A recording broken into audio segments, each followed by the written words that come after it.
everyone. Today I'm talking all things going back to school, but not for little kids. This is for the big kids. So normally I'm here talking about fashion and beauty, but I am a bit of an expert on moving kids in and out of dorms and college apartments. I have a 21-year-old and a 24-year-old. We've done this a few times, and every year or so I like to make a video to help those of you who are new with your firstborn going off to college, give you some ideas on things you need for the dorm room, tips, and all that. This year, I have decided to focus on specifically the more unique things that you might not know you need to help move in go better and just their whole school year, so you don't get a panicked call at 2 o'clock in the morning because they need XYZ. You've got them covered. If you want the generic stuff, you can go into the Bed Bath & Beyond website and get the checklist with the extra long twin sheets and the gel pad, mattress pad, and all that. This is a little more specific. So in no particular order, everything I'm mentioning will be listed down below. It'll either say show more or description. And I'm also going to list all my previous videos because even though some of them are a few years old, the advice stays the same. I think the most important thing you need for a successful, less stressful, not stress-free, that doesn't exist, but less stressful move in and move out are the Ikea Fracta bags, but updated version.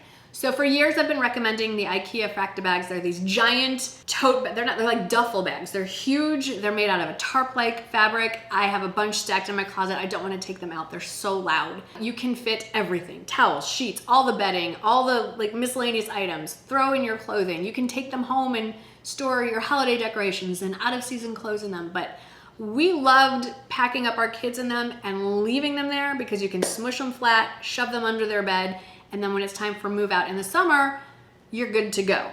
And I stand by my recommendation, except I have found a better bag. So I found them on Amazon. They're not by the brand Ikea, and they are very similar. I mean, they look exactly the same, except you have better color options. And the one thing that annoyed me about the Ikea Fracta bags is they fold completely flat, like the lid of a gift box. Whereas the Ikea bags were more like trying to fold a fitted sheet. It just never went right. So I love these. Like I said, they can hold a million things. An overlooked way to use them is you can use them to transport all of your hanging clothes without taking your clothes off the hanger.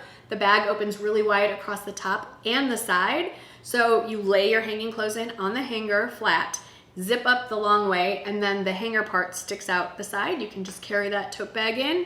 Makes moving clothes so much easier. And you can carry these bags by the top handle. I think there's a long shoulder strap, but you could also wear it over your shoulders like a backpack so you leave hands-free to carry even more stuff. Number 2 is something that I also use when we travel. Hotel rooms and dorm rooms are very similar in that you never have the outlet exactly where you need it, or there aren't enough outlets. Especially in dorm rooms, unless your child is living in one that is brand new or newly renovated, usually there aren't enough outlets or they're not anywhere near their bed. So I recommend this guy. It's a power strip and extension cord in one. The extension cord has various lengths to choose from. The longest is 25 feet. There's no dorm room longer than that. So wherever you need it to go, you'll be good. The actual power strip has 3 USB ports and 3 traditional plugs. I really like that it has rubber feet on the back. I know from experience, cords can be heavy. This cord can be heavy. If it's sitting on a hard surface, it won't budge. And it also has a handy little on-off switch as well. While we're on the subject of charging cords, send your child with at least 5 extra phone charging cables. Don't splurge. They all break no matter how much you spend on them. I don't know what it is. And I'm not saying that they're incapable of running to the store and getting charging cables. It's just one less thing they have to stress out about. There's a lot to get used to freshman year. And the other thing I want you to keep in mind is that a lot of kids do not have access to transportation as like a car on campus their freshman year. So taking the bus somewhere, figuring out the lay of land, sometimes a little intimidating, especially in the early months of the school year. So less stress for everybody this way. Just send them. I'll link to the ones we buy in bulk. I've splurged on the more expensive ones. They break pretty much the same rate as the cheap ones. So you might as well go with the cheap ones. And get the longest, like 6 feet's okay, but I recommend getting 10 feet. And tell them to leave one in their backpack at all times. Also, I know I hear this from so many parents when I recommend this. They go, my kid's never gonna use this. And then most of them come back and say, my kid actually used this. They're never gonna use an iron, so I'm never gonna recommend an iron. And I know that this is specific to some schools more than others, but I recommend a travel steamer. This is my travel steamer. This is what I use to steam my clothes at home. Most of the time, I have a bigger one, but this is the one I generally reach for. It's small, it stands on its own, they don't all. It has an on-off switch, which I really like. Not a huge reservoir, but I can steam probably 5 to 10 pieces of clothing, depending on how badly they're wrinkled. At some point, your child may want wrinkle-free clothing. Maybe they're going through a rush through the Greek system, maybe they're interviewing for an internship or a job. You never know. So you hope, but you never know. So definitely recommend this. Very inexpensive, so it won't be the end of the world if it doesn't come home in the summer. Don't get attached to anything you're sending with your kids. Well, here's something you should get attached to and hope that it comes back. I recommend this every year. I think it's really important, and something that is overlooked is a safe. Not just any safe, but a safe with a tether cable to it. Generally, you can put it around the foot of their bed. A lot of dorms, in our case, both of our kids' dorms, their nightstand came with a lockable cabinet. And there was a ring inside the cabinet, so they put the lockable safe, obviously it's a lockable safe, they tethered it to the inside of the cabinet and then locked that cabinet as well, a little extra protection. I don't recommend sending your kid to college with valuables, but a copy of their driver's license, a copy of their social security card, a copy of their birth certificate, highly, highly recommend it for a whole variety of reasons.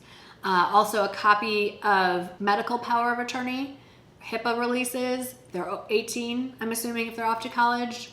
Technically, legally, if they, God forbid, got sick or in an accident, their medical care does not have to consult with you on their care, but a signed release, good thing to have, and you need to have a copy as well. If they have any prescriptions, you might want to have them keep them in the safe, especially if they have a roommate. You never really know. I'm not accusing the roommate of anything, but roommates have friends over. They don't always lock their doors. It's just safer for everyone. If you can find one that's big enough to hold a laptop, I've had not the best luck finding a reasonably priced one. If they go away for the weekend and don't take their laptop with them, it's a safe place to store that as well. But definitely recommend a safe with a tether cable. I'm old-fashioned. No, I'm not just old-fashioned. This wasn't even an option. Laptops were not an option when I was at school. It was notebooks and pens. But these days, kids are going everywhere with their laptops. And when my oldest left for college, I actually got one of these for him and for me. And this is still the same one I use. It is a I don't want to say waterproof, but it is a water-resistant laptop sleeve. Comes in a variety of sizes. This one fits my MacBook Pro 13-inch. And it has a nice little pocket here. I keep the charging cable in this. It's padded. I use this when I travel. It's fantastic. You know, they walk to class. For some reason, it's gonna rain only in the 10 minutes they're walking outside to class. So you don't wanna get that phone call saying you need to replace a $2,000 laptop. This is a nice thing to have. Another nice thing to have for them, and I've recommended this every year, is not a suitcase. Storage in the dorm rooms there isn't any. And a suitcase takes up too much space. But they do leave occasionally. They go on road trips with their friends. Maybe they go on a fraternity formal. Maybe they go home to visit for the weekend. So they're gonna have to pack up and bring things with them. I recommend 2 specific travel bags. A fold-up duffel bag. My youngest son is traveling right now and he actually has that with him. It is small enough that you can use it as a carry-on bag, but you can stuff that sucker with a ton of things. The other more new version that I've been recommending is a duffel bag. Well, it looks like a duffel bag, but it's technically a travel bag, and I just bought a new one. This is the kind of bougie version of it. So at first glance, it looks like a duffel bag. This is the upgraded version. It's faux leather, and it has some zipper pockets here. But when you unzip the whole thing, it's a Garmin bag. I'll insert a picture because I can't fit this whole thing in here. This upgraded one also comes with a little toiletry bag. You fit it like a Garmin bag, but look at all these little pockets and things. You can still fill the middle with even more stuff. It's brilliant, blew my mind. I've been sending them out as graduation gifts. I got 2 now for my husband. They're fantastic. Just a few more odds and ends that I think are quite helpful to have. So like I mentioned, your kids probably are gonna have limited access to transportation, and they might not know a lot of people where they're going, and they're living with a whole bunch of strangers in enclosed places. So it's likely, almost inevitable, that they're gonna get sick first semester. I'm not talking about the sickness of 2020 and 2021 and a little into 2022. I am talking about like just the crud is what we used to call it. It's just everybody's exchanging germs. They don't feel good. They want their mommies. Their mommy's not there. Send them with a combo medical/first aid kit. So the first aid kit's got, you know, the Band-Aids, the antiseptics, the gauze pads, all that stuff.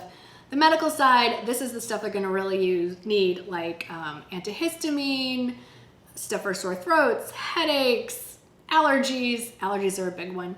All those things. Maybe throw in some crackers, some clear sparkling soda like Sprite or 7-Up, Advil, Tylenol, those kinds of things. They might not have access to just run to Walgreens or CVS. They might not have a close friend that they feel comfortable asking to do that for them.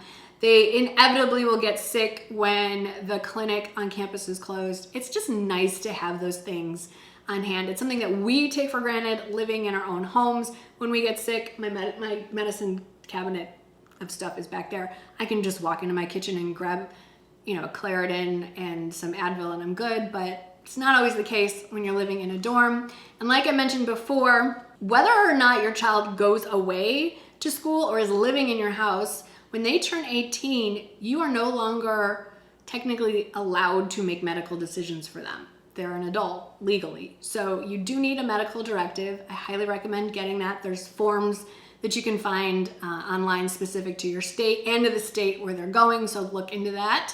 And I also recommend, if you file taxes on your kids' behalf, like maybe they had a summer job and you know they've gone off to school and maybe they're far away, get a financial power of attorney so that you are authorized to sign their IRS forms for them, because we don't want them worrying about tax fraud while they are trying to study. I recommend this every year. This you purchase once and then hopefully they take it with them to their first apartment or home when they move out. And that is a basic toolkit, folds flat. They like to buy random furniture that needs to be put together, or they come up with weird projects. This might just be a boy thing that I've been made aware of, but definitely get them a toolkit. I've also given, and my kids have received these as gifts. Also, a couple things for the closet. Hangers. You definitely want the slim hangers that I think all of us now have in our closet, but I would recommend a combination of both the flocked, like the velvety kind, and the unflocked. I have heard complaints, at least from my kids, that they don't like the velvety ones on most things because it's too hard to tug the t-shirts on. The t-shirts kind of stick to the flocking. And kids pretty much live in t-shirts at this point. So there are the slim hangers, I have tons of them, that are unflocked. They're just thin plastic, so the t-shirt glides right on, also can just be tugged right off. Makes it easier. We can all hope they hang up their clothes. We can give them the tools. We can't force them, but at least they are there. Also in the closet, like I said, storage is at a premium, hanging rods are at a premium. A lifesaver is the extra drop-down closet rod bar, so you can have like a double closet rod so they can have twice as much hanging space. You will thank me for that. One more thing for the dorm room specifically, this is also a great way for your kid to make friends. Send them with a stick vac. Doesn't have to be expensive. I think the one I recommend is the Dirt Devil. It's around 30 bucks. If they clean their room, it's gonna be the day before you show up to visit, more than likely. And it's usually one kid on a floor has one. And so he or she is the most popular kid on the floor because everybody suddenly wants to vacuum, clean up their room before their parents show up. In all likelihood, it'll get used once or twice, but at least you tried, and maybe it'll even go with them onto their next apartment. Both of my kids, I don't think it's ever lasted past freshman year, but it's 30 bucks and it's well worth it. And then the last thing, especially in this age now, even post-COVID, of tons of online classes, Zoom classes, whatever they're using, video classes, a backup pair of headphones. They don't have to be expensive. They don't have to be AirPods or anything like that. They could be good old-fashioned over-the-ear ones. Just get a basic, no frills, over-the-ear headphones with voice capability. I guess sometimes professors actually do want to hear from them. And it's nice to have a backup pair. I know the kids love the Apple AirPods. I mean, I have them too, but when I wear them for too long, my ears physically hurt from just having something in there. So sometimes it's nice to just have the kind that sit on your head, good old-fashioned kind.